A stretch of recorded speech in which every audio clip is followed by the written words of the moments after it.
Iwan Bule menerima dengan lapang dada kegagalan timnas Indonesia di Piala AFF 2022.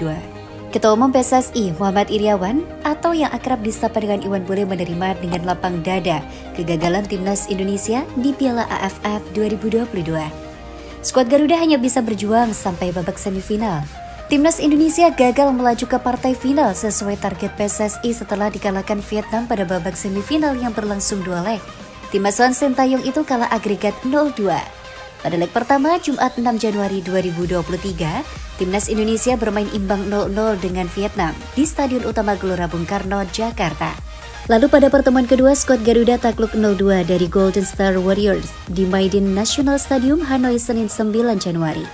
Telah sama-sama kita saksikan bahwa Timnas Indonesia harus mengakui kekalahan atas tuan rumah Vietnam 0-2 di leg kedua babak semifinal AFF Mitsubishi Electric Cup 2022. Dengan demikian, usai sudah perjuangan kita di turnamen kali ini, tulis Iwan Bule dalam akun Instagramnya @muhammadiryawan84.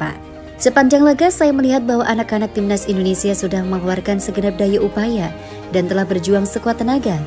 Keinginan untuk menang terlihat meski pada akhirnya harus kita akui keunggulan Vietnam yang kini menempati ranking 94 di FIFA. Lanjutnya, Iwan Bule berharap kegagalan ini dijadikan pelajaran. Ia juga meminta kepada Farudin Aryanto dan kawan-kawan untuk tidak patah semangat. Tentu saja laga ini menjadi pelajaran berharga bagi kita semua untuk senantiasa berproses, karena itu yang tetap kita pegang saat ini, tulis Iwan Bule. Dalam sepak bola, pada gilirannya harus ada pihak yang menang dan pihak yang kalah. Kalah bukanlah suatu hal yang memalukan selama kita tidak menyerah. Tetap tegap, Garudaku. Terima kasih sudah berjuang. Tutupnya.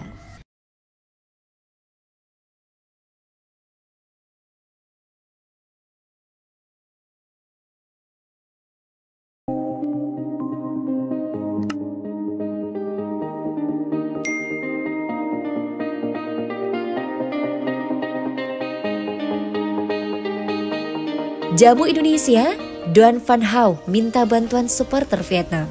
Pemain bertahan timnas Vietnam, Doan Van Hau meminta bantuan kepada supporter Vietnam untuk memenuhi Stadion Maidin pada leg kedua semifinal Piala AFF 2022, Senin 9 Januari mendatang.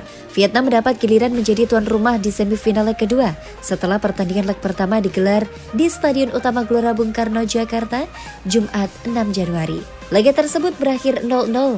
Saya berharap saat kami memainkan leg kedua di kandang, akan banyak fans yang datang ke lapangan untuk memberi kami motivasi lebih untuk bermain. Kemudian seluruh tim akan mencoba yang terbaik untuk mendapatkan kemenangan, kata Van Hau dikutip dari Tetal. Van Hau menjadi sorotan karena dianggap bermain kasar saat menghadapi Indonesia. Bek 23 tahun itu sempat melakukan tackle berbahaya terhadap Dendi Sulistiawan di menit ke-54. Ia melakukan tackle 2 kali untuk menjegal Dendi yang tengah memburu bola di area permainan lawan. Akibatnya, Dendi mengerang kesakitan kemudian memancing emosi pemain Indonesia lainnya. Para pemain dari kedua tim tersebut beradu mulut hingga saling dorong. Begitu juga official tim Vietnam juga ikut terlibat dalam kerumunan hingga tensi pertandingan semakin tinggi. Namun, wasit pertandingan itu, Omar Mubarak Al-Yakubi, tidak memberikan kartu untuk Doan Van Hau. Ia hanya melerai gesekan yang terjadi antara Indonesia dan Vietnam.